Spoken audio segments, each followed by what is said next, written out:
Saying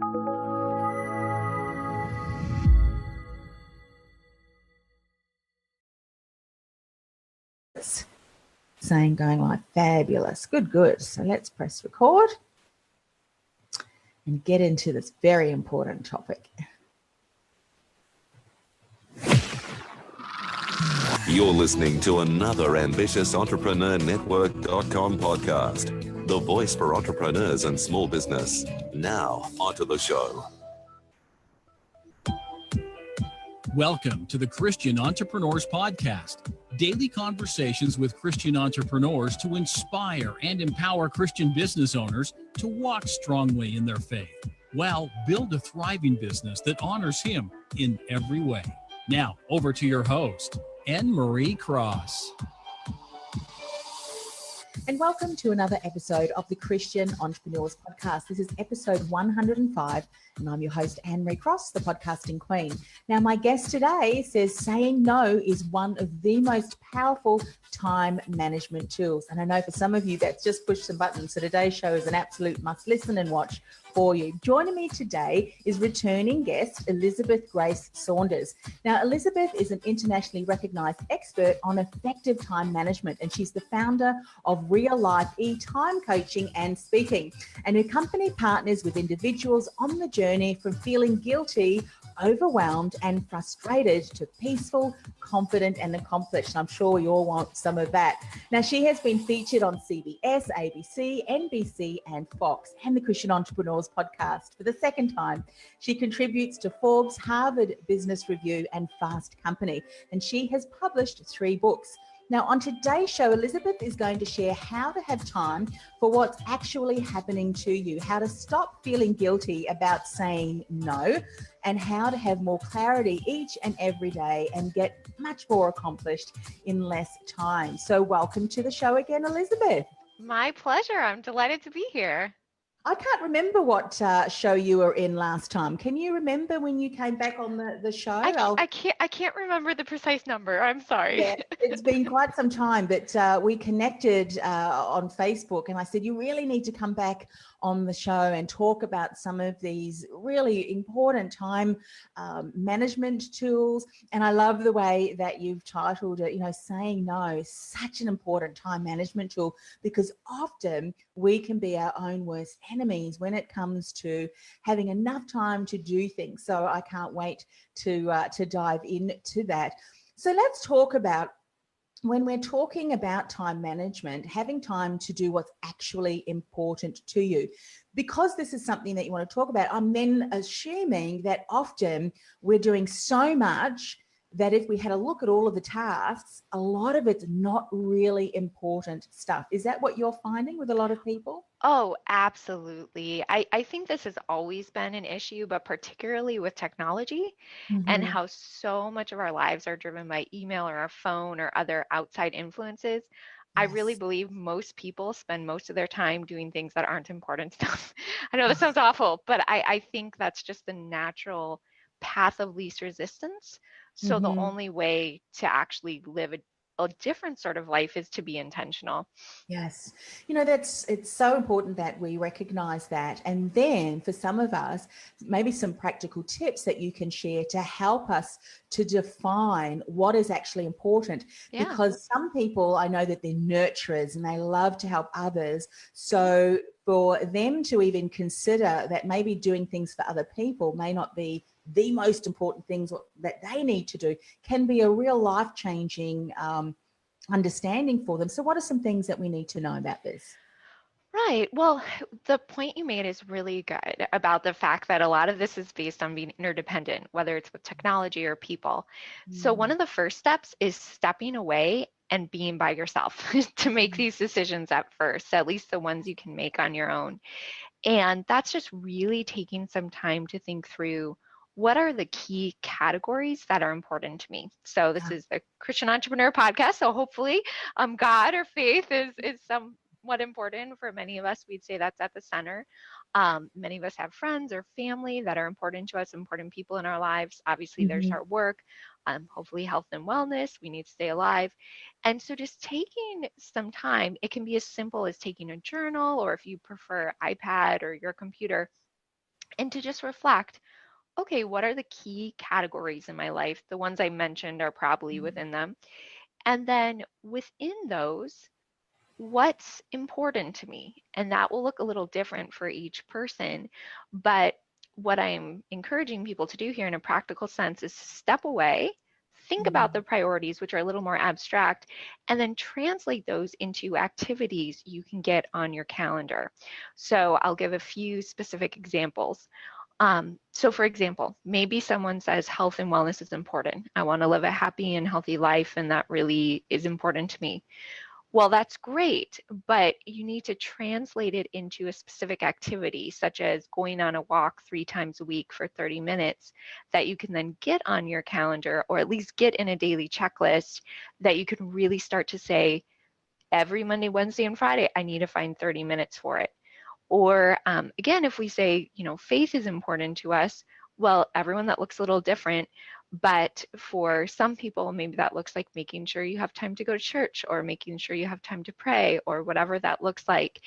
And the key, and why so often people fail and what they think is most important, is they never do that small step of translating it into a very practical activity you can get into your calendar. And so then it just falls off the time, and there's no time left. Yes, I like that. And when you start to become more intentional in those aspects, it means that you're creating a new habit, if you will, that is empowering. Because I know for many of us, and you probably get this too with your clients and people giving you feedback, is that we never really feel like we're catching up. Well, when we do, we still, the next day, the same thing. This is steps that we know we can constantly leave time for things that are really important for us and not feel that we're behind the 8 ball, so to speak. Are there any other practical tips that you want to share that have been so important and we need to integrate? Well, another practical tip in regards to exactly what you were talking about, you always feel like you're behind and that sort of thing, is just a simple activity of trying to get in some time estimates with the different actions you expect to accomplish in a day. I find particularly in all of life, but particularly work, people often have very unrealistic expectations. So maybe they're in meetings all day and they have no time set aside to actually get work done or answer email, and then they wonder why they're on their laptop every night, And so just taking some time to, again, block out time in your schedule to say, this is a time I'm not in meetings, this is a time to get work done, can be really helpful to begin to create that space within your work time to get things done, so it's not taking away from your personal time. And then also, and this was really helpful for one of my coaching clients recently, he didn't necessarily choose to put everything in his calendar, but in terms of being realistic and not feeling guilty, when he made his daily to-do list, he just did a little time estimate by each one. So maybe I think this will take 30 minutes, or I think this will take an hour. And what he observed about himself is all of a sudden it kept him from spending too much time on email or getting distracted by things, because he recognized, okay, if I have these distinct tasks with this amount of estimated time, well, then I need to find those hours in the day. Versus I think when we keep it very abstract, like, oh yeah, I have to get this stuff done, but we don't look for time on our calendar, we haven't estimated how long it will take, we just push it aside, and then we come to the end of the day and we don't feel like we've accomplished anything. Yes, what you've just shared is a brilliant tip, and one that I will often, that'll take 5 minutes. 5 minutes will often turn into 20 minutes. Yeah. And my husband, I know your 5 minutes, but it's true. When we actually do put a time frame on it, we realize that we just haven't given ourselves enough time. And that in itself, I think, is brilliant. Let's talk about how to stop feeling guilty about saying no. We need to do this more often. Not saying no means that we're not thinking the other person's valuable, or what they're asking us to do is not valuable. Is it? Share some insights, because this can be so helpful for many of us, I know. Absolutely. So I'll share some practical things, and I'll just share a little bit of biblical backing for this, because I think especially for Christians, this can actually be a huge tension, even more than other people. I know everyone can struggle with it, so it's not just an issue with Christians, but there's often this kind of, I would say, ideology that if you're a good person, or if you're a nice person, or if you're a good Christian, you're just always going to say yes. You know, like you need to be nice, like, especially if it's something related to church or something that seems holy, like, well, you just have to say yes, or obviously you're just a bad person. That's not true. I'm not saying that's true, but I believe a lot of people think that way. And so if we want to go back to, I believe in the Bible, so if we want to go back to kind of, well, biblically, what do we look at to say, well, maybe there's another way to possibly look at this? I think it's really good to look at the life of Jesus. And we see numerous examples in the gospel where he's basically said no to people. And a lot of that was in relation to, of course, once he began his public ministry, he was very popular and people wanted to get healed. They wanted to see miracles. And there's multiple records where he would say, no, like it's time to go to another town. Or everyone would be wanting to see him, and he'd draw away to a quiet place and just say, no, I need to pray. I need to be by myself. Yes, there's hundreds or thousands of people who want to see me, but my own spiritual practice, and this is Jesus we're talking about, is essential to me, my humanity, you know, his humanity in that moment, to get away and to be with God the Father. That if Jesus is our example as Christ followers, I really believe those passages validate that it is okay, first of all, from a theological standpoint, for us to say no. So I start with that because I think there can be a really big difference between Christian culture and some things that people start thinking, and then the reality we see in Scripture that Jesus gave us an example. It was okay to take care of yourself. Just because many people had needs didn't mean he couldn't take time alone to pray. And just because people wanted him to stay in a certain place or do certain things, if he believed that God's will, the direction was for him to go to another place, that was okay. And he wasn't feeling guilty about it. So I think that's important just from a theological perspective for us to have. And then from a practical perspective, once we acknowledge it's okay as Christians for us to say no, from a practical perspective, it goes back to what we were talking about earlier. So if you're clear on your core priorities, so having time for your faith, as you express that, having time for the people God has given you in your life, whatever that looks like, friends, family, whomever, having time for self-care. You know, Jesus slept, he ate, all of that.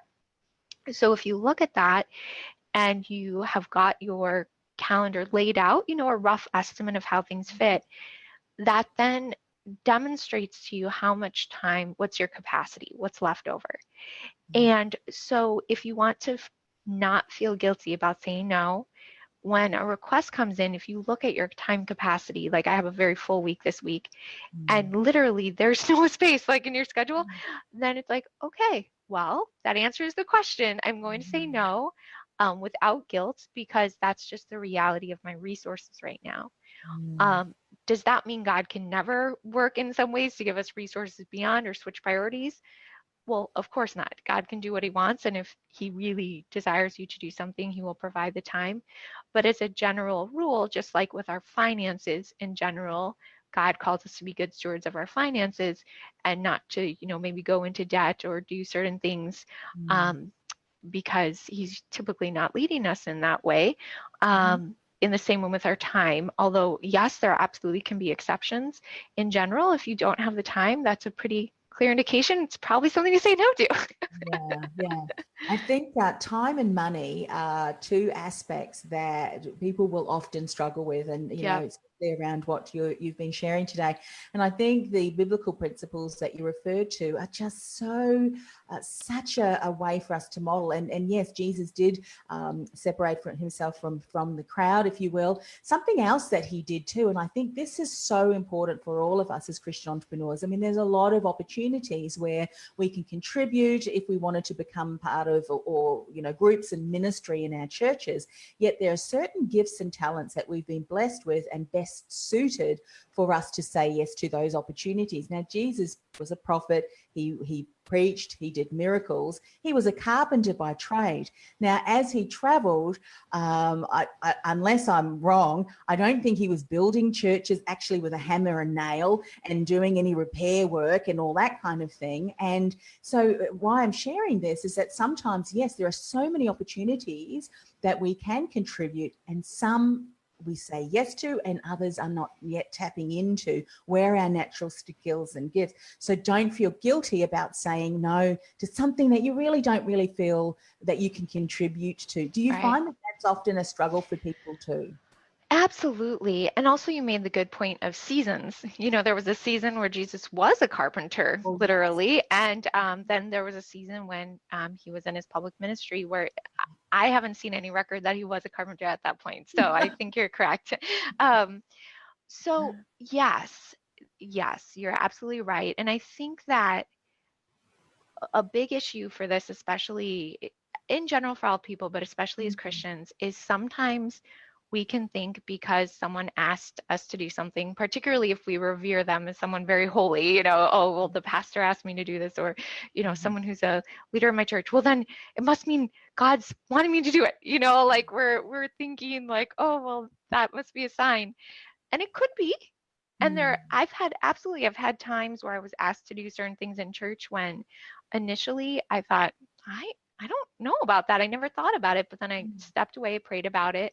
And I was like, yeah, that'd be great. And I was happy I did.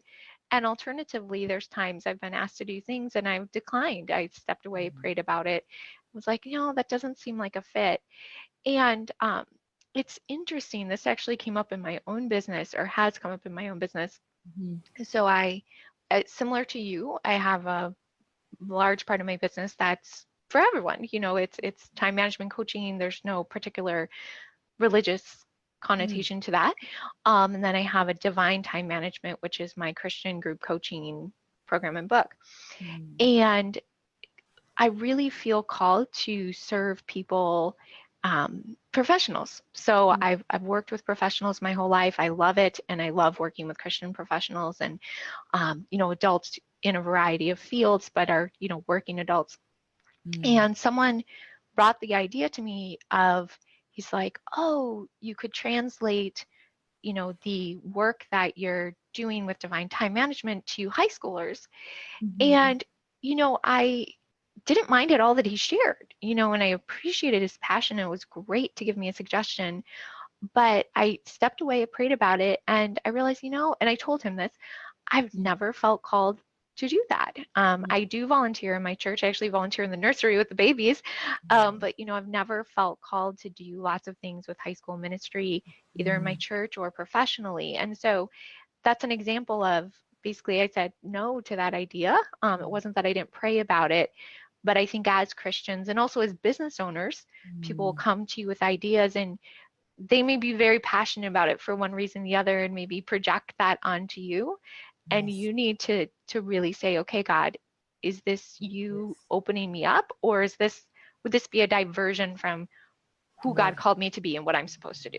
Yeah. So true, and a great example there of how you've lived that out as well. Let's talk about how to have more clarity each day and get more accomplished in less time. Sometimes it all is all about the lack of clarity is why we feel like we're spinning our wheels constantly. Yes, absolutely. So in regards to that, there's 2 routines that I think are just absolutely essential. When people start doing this, they wish they always had their entire life. And that's weekly planning and daily planning. And I think a lot of times why people resist this, so I'll just address this first, is they're like, but plans change and days change and weeks change, and how could I make a plan? It's just going to change. I understand. I'm not saying that you need to plan in 5-minute increments and everything has to go according to plan. But the intention behind daily and weekly planning to give you more clarity and get more done in less time is that, let's say you were getting on a sailboat. If you had absolutely no idea where you wanted to end up at the end of your sail and the path your boat might take, you would just go in circles, or who knows where you'd end up.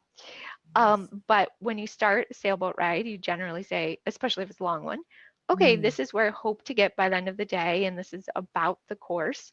I will course correct as needed based on the tides and the winds or weather, but this is my direction, and you're going to get a lot farther, a lot faster.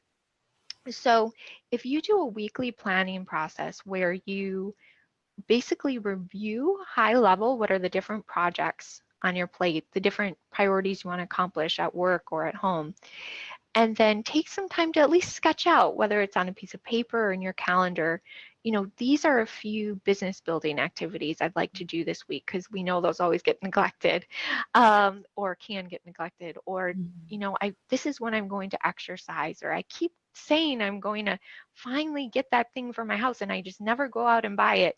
And we put that in our calendar.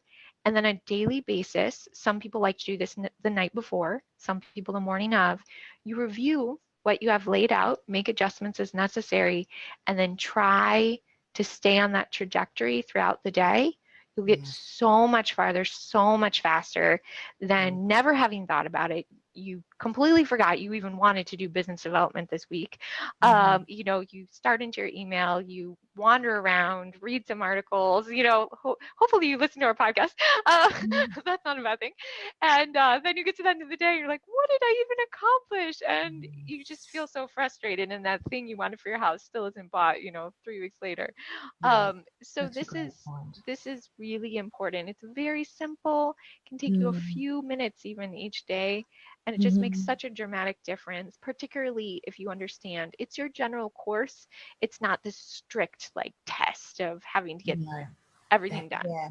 What I love about that, and this is something that I do all the time, and I need to now, being that I'm doing a daily podcast, we have to be, or I have to be very, very focused. And I've actually found it's really helpful for me, because otherwise if things are flowing too smoothly, and I like smoothly flowing, but I also like to have, chunks of time where I am, the momentum is really quick, and I love that, because that keeps me going, and I recognize that. But what I find, as you've said, map out your week first, because there are some clear things that we know in our business we need to do, particularly if we're updating a program, we've been launching something, updating website, whatever it is. These things need to get done, and it may not necessarily be things that you do every week, but if we don't schedule time or put them in our diary, they'll never get done, because work gets in the way, or we will suddenly, jump down the hole of Facebook or some other social media tool, which I'm sure we all can fall trap to. But it's key, because then you can map things around or plan things around your day through that week. But at least know these core things are done, and I know that they're getting me towards whatever goal it is, and your mission and vision. Are there some things typically, and you mentioned already one, that people think, how on earth am I going to do that? I don't like to be too structured. But what are some things we need to be mindful of that's going to stop us from getting to that point where we do that and it becomes a habit that we do? Map out our week, map out our, what are some of those trigger points we need to keep an eye out for? Yeah, for sure. So I mentioned, first of all, not being too rigid. Like we talked about before, it's okay if everything doesn't go according to plan. It's just fine. Another thing is just remembering. And so I have time management coaching clients, and I'll typically really, really encourage them to just put a recurring event in their calendar. So have a recurring event. For me, I like to do my weekly planning Monday morning. Maybe you like to do yours Friday afternoon or Sunday night. It's fine. Have a time set aside. And for weekly planning, we're looking at probably 45 minutes to an hour, because it's a much higher level look at your business and your life, versus daily planning is much shorter. And you can do the same thing for daily planning. Put a little reminder in your calendar to go off each day to say, hey, this is something you want to do. So that's one part of it. Yes. Another thing that really, it varies person to person what tool they like to use to do this. And so, for example, I really like to do my planning in my Google Calendar. I will usually always look at my Google Calendar in a week view, so I can see, and I have it set up so that my calendar goes Monday through Sunday. So like instead of Sunday being the first day, I see Monday through Sunday. So then I can very easily visualize the time I have in the week and how it fits together. So that works well for me. Some people don't like that and they much prefer a paper planner or even a whiteboard, like having a whiteboard up in their office where they sketch out Monday through Sunday and these are my key items to get done. So I really think there should just be non-judgment about that. If you like paper, if you like a whiteboard, if you like some other app, that's great. And it's just really what makes sense to you. What are you willing to put your items in and plan with? And then what are you willing to check? And so lowering the standards in terms of feeling like there's one perfect way to do these things, but then increasing your standards in terms of really trying to do this consistently because it helps you so much. Yeah, I love the way you've said that, because I think sometimes what happens is we go, right, okay, I'm going to do this time management. I'm going to really rock and roll this.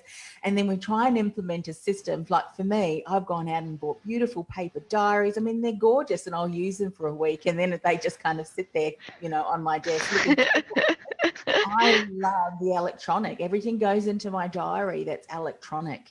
And that's what I prefer. I still have notebooks, but they're really for jotting down notes, which will then get transferred to that. And it just allows me to carry it around, on my mobile device as well. So, but what you've said is find something that works for you. Right. And then everything that you've just shared, and there's obviously so much more, and we'll share with people how they can get contact with you and get access to your book, but then implement those strategies around a technique or tools, if you will, that's going to help you better. Just keep track of that so that it's done. One of the things that I love to do is, those electronic diaries or even the paper note, if I'm taking notes of the tasks that I need to do, is having completion. Tick. Yes. Or an electronic box.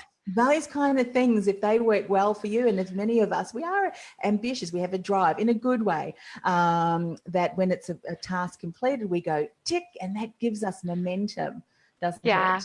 Oh, absolutely. And it's okay to have a fusion system. Like I do all my planning electronically, but then for my daily agenda, like what I actually do, I like to write down on a quarter sheet of paper, what are my meetings for the day? What am I doing? And then I have this big black marker.